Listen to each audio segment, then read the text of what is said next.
Assalamu alaikum students. In this lecture we will be learning about the type of resistance exercises based upon the type of muscle contraction.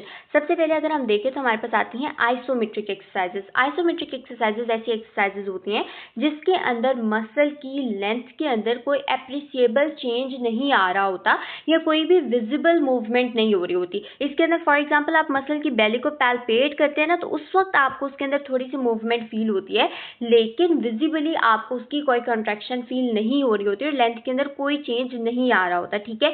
दूसरी बात आप लोगों ने ये याद रखनी है, क्योंकि हमें पता है कि वर्क का मतलब क्या होता है, फोर्स इनटू डिस्टेंस. फोर्स तो यहाँ पर जनरेट होगी, टेंशन तो मसल जनरेट करेगा, लेकिन वो लेंथ में कोई चेंज नहीं आ रहा, यानी उसका कोई डिस्टेंस नहीं है. दैट इज वाई हम कहते हैं कि इसके अंदर कोई मैकेनिकल वर्क नहीं हो रहा होता. ठीक है.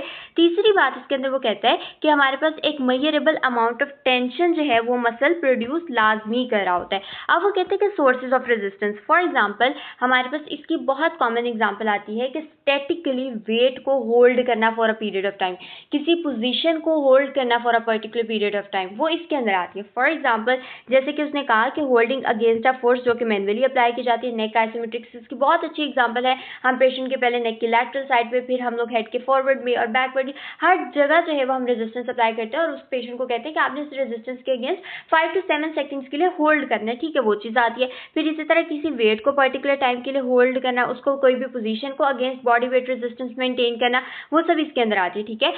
फिर हमारे पास कहते हैं पुशिंग और पुलिंग एंड इमूवेबल ऑब्जेक्ट. बहुत सिंपल है, कोई वॉल को पुश कर रहा है, ऑब्वियसली वॉल मूव नहीं कर रही है, लेकिन आपकी चूंकि मसल की इसके अंदर स्ट्रेंथ यूज हो रही है तो वो इसके अंदर चीज आती है. फिर हमारे पास आता है कि आपने आइसोमेट्रिक एक्सरसाइजेस को कब यूज करना है, what is the rational for that. सबसे पहली चीज है कि ये स्टैटिक स्ट्रेंथ को इंक्रीज करता है और इंड्योरेंस को इनहांस करता है. देखिए, इंड्योरेंस की डेफिनेशन में हमने दो कंपोनेंट पढ़े थे. एक हमने कहा था कि ability of a muscle to sustain an activity, मतलब कितने पीरियड ऑफ टाइम के लिए वो एक्टिविटी कर सकता है विदाउट फटीग, और नंबर 2 पे हमने कहा था कि कितनी ज्यादा रेपिटेशन कर सकते हैं. ये सब चीजें किसके अंदर आती हैं, कंपोनेंट ऑफ इंड्योरेंस के अंदर आती हैं. तो ऑब्वियसली मैंने आपको जैसे कि बताया कि इसके अंदर एक पर्सन जो है वो काफी टाइम के लिए वेट को लेकर खड़ा होता है, उसको होल्ड करता है, तो उसमें मसल की पावर चेक हो रही होती है, उसकी सस्टेनेबिलिटी चेक हो रही होती है, मसल की इंड्योरेंस चेक हो रही होती है. ठीक है. उसके बाद हमारे पास आता है रेपिटेशन. ऑब्वियसली कितनी रेपिटेशन विदाउट फटीग वो कर सकते हैं, ये चीज आती है. तो इसीलिए वो कहता है कि जो आइसोमेट्रिक एक्सरसाइजेज होती हैं वो क्या करती हैं, मसल की इंड्योरेंस को इंक्रीज करती हैं. और चूंकि स्टैटिकली इसमें काम हो रहा होता है, डायनेमिक मूवमेंट नहीं हो रही होती, चेंज नहीं आ रहा होता लेंथ के अंदर, तो इसी तरह ये स्टैटिक स्ट्रेंथ भी इंक्रीज करती है. ठीक है. अच्छा, फिर उसके बाद में उसने यहाँ पर लिखा हुआ है कि हमारे पास स्टैटिक स्ट्रेंथ वो कहते हैं कि इमोबिलाइजेशन होती है ना, तो उसके बाद ना स्टैटिक स्ट्रेंथ आपकी काफी ज्यादा कम होना शुरू हो जाती है, क्योंकि मसल फाइबर्स के अंदर चेंज आ रहा होता है, एट्रोफी हो रही होती है. एक बात आपने आगे हमेशा याद रखनी है, जब भी आप इसको आगे पढ़ेंगे ना, वो कहेगा कि अगर हम लोग मसल सेटिंग एक्सरसाइजेस की बात करते हैं, हम आइसोमेट्रिक्स की बात करते हैं, तो हम ये कब कराते हैं, जब हमने सर्जरी के बाद भी किसी मसल एट्रोफी को प्रिवेंट करना होता है, तब हम ये कराते हैं. ठीक है. तो ये चीज उसके अंदर भी आती है. तो कहते हैं कि तब हम क्यों कराते हैं, क्योंकि ये मस्कुलर इंड्योरेंस को इनहांस करता है, पोस्टरल स्टेबिलिटी को हेल्प करता है और इंजरी प्रिवेंशन में भी ये हेल्प करता है, मसल की एट्रोफी नहीं होने देता है. ठीक है. उसके बाद वो कहता है कि हमारे पास दो तरह की मूवमेंट होती है. कहता है कि हमारे पास आइसोमेट्रिक एक्सरसाइजेज ना दो तरह से काम करती हैं. एक तो ये आपको डायनेमिक जॉइंट स्टेबिलिटी देती है, और वो कब आती है, जब हमारे पास दोनों मसल को कॉन्ट्रेक्शन हो रही होती है, एगोनिस्ट की और एंटागोनिस्ट की. फॉर एग्जाम्पल कोई लाइन पोजीशन के अंदर है और मैंने पेशेंट को कहा कि आपने अपनी बॉडी को होल्ड करना है, ठीक है, for a period of time above the ground. ठीक है. तो उस वक्त मैंने क्या करना होता है, क्योंकि उसमें आपके एब्डोमिनल्स भी कॉन्ट्रैक्ट हो रहे हैं, बैक एक्सटेंसर्स भी कॉन्ट्रैक्ट हो रहे हैं, ताकि वो आपकी पोजीशन को मेंटेन कर सके, आप नीचे नहीं गिर जाएं. ठीक है. वो चीज इसके अंदर आती है. इसी तरह वो कहते हैं कि एल्बो और फिंगर और रिस्ट का मस्कुलेचर किसी भी ग्रिप को मेंटेन करने के कॉन्ट्रैक्चर है. ग्रिप को मेंटेन करने में आपको नजर आ रहा है कि कोई लेंथ का चेंज नहीं हो रहा, आप किसी चीज को टाइटली होल्ड करें, लेंथ का चेंज नहीं हो रहा, लेकिन कॉन्ट्रैक्शन हो रही है ताकि आपके जो होल्ड है वो मेंटेन रहे. ठीक है. इसीलिए उसने लास्ट में लिखा हुआ है कि the isometric exercises are important in rehabilitation program design to improve the functional abilities. उसके बाद हमारे पास नेक्स्ट प्रश्न हमें एक फिगर के थ्रू शो किया हुआ है कि आइसोमेट्रिक्स के अंदर क्या हो रहा होता है और आइसोटोनिक के अंदर क्या हो रहा होता है.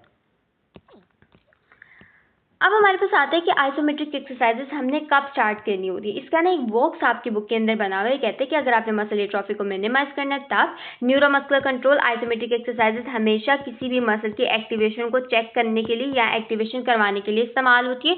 इसके अलावा पोस्टरल स्टेबिलिटी को इन्हांस करना है. क्यों इन्हांस करेंगे, कैसे इन्हांस करेंगे, जब आपकी इंड्योरेंस इन्हांस होगी. ज्वाइंट इंटेग्रिटी को वो कहते हैं कि स्ट्रेंथ को इंप्रूव करना है ताकि ज्वाइंट इंटेग्रिटी कॉम्प्रोमाइज ना हो, और स्टैटिक स्ट्रेंथ को डेवलप करना है ताकि किसी भी स्पेसिफिक पॉइंट के ऊपर रेंज ऑफ मोशन जो है वो पर्टिकुलरली अचीव हो सके। आई होप कि आपको ये चीज़ क्लियर हो गई। अब हमारे पास आइसोमेट्रिक एक्सरसाइजेस के डिफरेंट टाइप होती है। सबसे पहले हमारे पास आती है muscle setting exercises. Muscle setting exercises बहुत सिंपल है। बेसिकली इसके अंदर हम क्या करते हैं, लो इंटेंसिटी देते हैं, यानी हमारी जो रेजिस्टेंस है वो क्या होती है, लिटिल टू नो होती है, ठीक है। और मसल सेटिंग एक्सरसाइजेस हम बिल्कुल इनिशियल स्टेज ऑफ रिहैबिलिटेशन में एट्रोफी को प्रिवेंट करने के लिए करते हैं, और ताकि क्या हो, रिलैक्सेशन वहाँ पर इंड्यूस हो और सर्कुलेशन इंप्रूव हो। दूसरी चीज़ वो कहते हैं कि इसके अंदर आप लोगों ने तब यूज़ करना है जब आपके मसल बहुत ही ज़्यादा वीक है, और जब जो है मसल फाइबर की मोबिलिटी जरूरी है, ताकि वहां पर एट्रोफी को प्रिवेंट किया जा सके। मसल सेटिंग एक्सरसाइजेस होती क्या, जिसके अंदर हम little to no resistance apply करते हैं, और इनके इफेक्ट क्या मेनली होता है, अगर हमने एट्रोफी को प्रिवेंट करना है अर्ली स्टेज ऑफ रिहैबिलिटेशन के अंदर हम इसको यूज करते हैं। देन हमारे पास आती है स्टेबलाइजेशन एक्सरसाइजेस। स्टेबलाइजेशन एक्सरसाइजेस तब होती हैं जब भी हम लोगों ने किसी भी बॉडी पार्ट को स्टेबलाइज करना है, उसको प्रिवेंट करना है कि उसकी पोजीशन जो है वो खराब ना हो, स्टेबलाइज रहे, तो उस केस के अंदर हम लोग जो है स्टेबलाइजेशन एक्सरसाइजेस कराते हैं। इसमें वो कहते हैं कि हमारे पास क्या होती है, को कॉन्ट्रैक्शन होती है, यानी एगोनिस्ट और एंटेगोनिस्ट एक ही काम कर रहे होते हैं। फॉर एग्जांपल यूजुअली हमें पता है ना कि अगर हम लोग एक तरह से मसल को कॉन्ट्रैक्ट कर रहे हैं, दूसरा मसल रिलैक्स हो रहा है, लेकिन इसमें क्या हो रहा है, दोनों मसल्स की को कॉन्ट्रैक्शन हो रही है, ताकि आपकी बॉडी के पोस्चर को मेंटेन किया जा सके, ठीक है।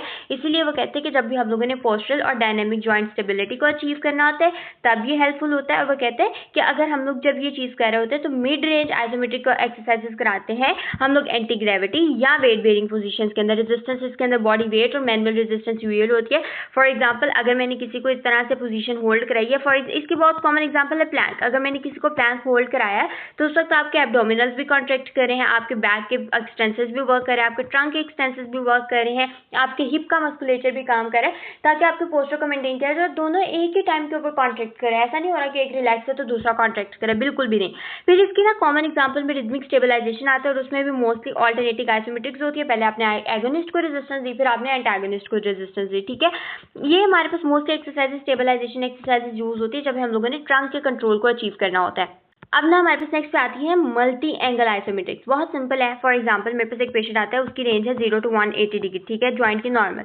अब मैंने क्या करना है, 0 to 160 के एंगल के ऊपर रेजिस्टेंस अप्लाई करनी है। पहली एक्सरसाइज मेरी यहाँ पर होगी, फिर मैंने 0 to 120 के ऊपर करनी है, फिर मैंने 0 से 100 और फिर मैंने 0 से 90 के दरमियान करनी है। यानी मैंने डिफरेंट रेंजेस के ऊपर, डिफरेंट एंगल्स के ऊपर, मल्टीपल जॉइंट पोजीशन के ऊपर रेजिस्टेंस देके आइसोमेट्रिक कॉन्ट्रैक्शन कराई, तो उसको हम कहते हैं these are the multi angle isometrics, ठीक है। मल्टी एंगल आइसोमेट्रिक्स हेल्प होती है जब हम लोगों ने ओवरऑल लेंथ को इंक्रीज करना। आप इस फिगर में देख सकते हैं कि यहाँ पर वेट डाला हुआ है पेशेंट की लेग के ऊपर, और इसने पेशेंट को होल्ड किया हुआ है, फिर हम लोगों ने थोड़ा सा और उसको फ्लेक्स कराया, फिर इसी तरह हम लोगों ने मजीद उसको फ्लेक्स कराया, उस वक्त हम लोगों ने जो है ना उसको होल्ड किया। अब इसके अंदर क्या हो रही है, हिप की फ्लेक्शन हो रही है और नी की क्या हो रही है, एक्सटेंशन, ठीक है। यहाँ पर अभी आप देख सकते हैं एंकल के प्लांटर फ्लेक्सस को उसने डिफरेंट रेंजेस के अंदर जो है वो कराया हुआ है। अब नेक्स्ट हमारे पास आती है कि आइसोमेट्रिक एक्सरसाइजेस के इफेक्ट्स या इसकी कैरेक्टरिस्टिक्स क्या होती हैं। Number 1, intensity of contraction. इसमें दो चीज़ें डिपेंड करती है, एक मसल की जो है वो टेंशन कितनी जनरेट करेगा, उसकी जॉइंट पोजीशन और मसल लेंथ के ऊपर जो है वो डिपेंड करता है। मैक्सिमम वॉलंटरी कॉन्ट्रैक्शन के ऊपर डेवलपमेंट करता है, यानी कितने उसको जो है वो स्टिमुलस मिला और उसके नतीजे कितने मोटर यूनिट उसके पास आया और कितनी उसने उसके एज अ रिजल्ट टेंशन को जनरेट किया, वो सब चीज़ें आती हैं। उसके बाद वो कहते हैं कि रेजिस्टेंस आहिस्ता आहिस्ता प्रोग्रेसिवली इसके अंदर इंक्रीज भी होते हैं। तो इंटेंसिटी ऑफ कॉन्ट्रैक्शन बेसिकली किस चीज़ों पर डिपेंड करती है, आपकी जॉइंट की पोजीशन क्या है और मसल की लेंथ क्या है। फिर आती है ड्यूरेशन ऑफ एक्टिवेशन। वो यूजुअली कहते हैं कि आपने जब ये आइसोमेट्रिक एक्सरसाइजेस करानी है तो 6 to 10 सेकंड्स का आपने इनिशियल स्टेजेस के अंदर होल्ड रखना है, ठीक है, ये चीज़ इंपॉर्टेंट है। फिर हमारे पास आती है रेपिटेटिव कॉन्ट्रैक्शन। कहते हैं 6 to 10 रेपिटेशन आपने लाजमी करानी है, ताकि जो है वो क्रैम्पिंग को भी कम किया जा सके, फटीग को भी प्रिवेंट किया जा सके और इफेक्टिवनेस को अचीव किया जा सके। Joint angle and mode specificity वो कहता है कि जिस भी जगह पर आप चाहते हैं कि ये वाले मसल के ये वाले एंगल के ऊपर रेंज गेन हो, आपने उसी के ऊपर ये चीज़ करानी है, ठीक है, ताकि आपको मैक्सिमम ट्रेनिंग इफेक्ट जो है वो मिल सके। मल्टी एंगल आइसोमेट्रिक जैसे कि 4 to 6 जॉइंट पोजीशन उसके लिए रेकमेंडेड होती है। फिर हमारे पास आता है sources of resistance. It can be manual, mechanical, immovable हो सकते हैं, मूवेबल हो सकते हैं, कोई भी सोर्स हो सकता है रेजिस्टेंस का। इसके अलावा ना आइसोकाइनेटिक डिवाइसेस हो सकते हैं जो हम 0 डिग्री पर सेकंड। अच्छा, आइसोकाइनेटिक डिवाइसेस ऐसे डिवाइसेस होते हैं जिसमें ना आप क्या कंट्रोल कर सकते हैं, स्पीड ऑफ कॉन्ट्रैक्शन जो है वो कंट्रोल कर सकते हैं, यानी वो इसमें सेम रहती है। तो हम लोग ना कहते हैं कि हम लोगों ने ना आइसोकाइनेटिक डिवाइसेस यूज किया और उनको हमने 0 डिग्री पर सेकंड पे सेट कर दिया और पेशेंट को रेजिस्टेंस मिल रही है और मूवमेंट हो रही है। 0 डिग्री पे क्या है, इसका मतलब है कोई एंगल नहीं बन रहा, नॉर्मल पोजीशन के अंदर आता है। फिर प्रिकॉशंस है, कहते हैं कि ब्रेथ होल्डिंग वल्सल्वा मैन्यूवर। बहुत सिंपल है वल्सल्वा मैन्यूवर क्या ऐसा होता है कि यूजुअली पेशेंट क्या करते हैं, जब भी हम लोगों ने भी किसी हैवी चीज़ को लिफ्ट करना होता है, हम अपना सांस रोक लेते हैं, सांस खींच कर फिर जो है वो हम एक्सरसाइज करते हैं। तो यही चीज़ इसमें आती है कि पेशेंट जब भी एक्सरसाइज कर रहा होता है, कोई भी वेट लिफ्ट कर रहा होता है, तो अपनी जो है वो ब्रेथ को होल्ड कर लेते हैं, जिसकी वजह से इंट्रा एब्डोमिनल प्रेशर जो है वो क्या होता है, इंक्रीज होता है। इंट्रा एब्डोमिनल प्रेशर इंक्रीज होता है, इंट्राथोरेसिक प्रेशर भी इंक्रीज होता है। अल्टीमेटली क्या होता है, पेशेंट का ब्लड प्रेशर इंक्रीज होने के चांसेस होते हैं। इसलिए हम कहते हैं कि वल्सल्वा मैन्यूवर को अवॉइड करना है और पेशेंट को बताना है कि डीप ब्रीदिंग जो है वो साथ साथ करता रहे। कॉन्ट्राइंडिकेशन वो कहते हैं कि जो हमारे पास हाई इंटेंसिटी आइसोमेट्रिक एक्सरसाइजेज है वो कार्डियोवैस्कुलर डिसऑर्डर वाले पेशेंट के अंदर नहीं कराना, और रीजन इसका वल्सल्वा मैन्यूवर ही है। अब कॉन्ट्राइंडिकेशन के बाद अगर हम समरी देखें तो हमने कहा कि हमारे पास सबसे पहले जो है आइसोमेट्रिक एक्सरसाइजेज क्या होती है, हमने कहा मसल के लेंथ के अंदर कोई चेंज नहीं आ रहा होता। यूज कब कर रहे होते हैं, जब हमने स्टैटिक स्ट्रेंथ या एंड्योरेंस को इंक्रीज करना होता है। उसके बाद हमने कहा डिफरेंट टाइप्स इसकी होती है, जिसमें मसल सेटिंग, स्टेबलाइजेशन और मल्टी एंगल आइसोमेट्रिक्स होती है। फिर हम लोगों ने कहा इसकी कैरेक्टरिस्टिक्स के अंदर इंटेंसिटी ऑफ कॉन्ट्रैक्शन है, ड्यूरेशन ऑफ एक्टिवेशन है, रेपिटेटिव कॉन्ट्रैक्शन है, ज्वाइंट एंगल और ये सारी चीजें। सोर्सेज ऑफ रेजिस्टेंट प्रिकॉशन और कॉन्ट्राइंडिकेशन। प्रिकॉशंस में हमने कहा कि वल्सल्वा मैन्यूवर मेन चीज है, और कॉन्ट्राइंडिकेशंस के अंदर हाई इंटेंसिटी एक्सरसाइज इंपॉर्टेंट चीज है। In the next part we will be learning about the dynamic resistance exercise. Thank you so much.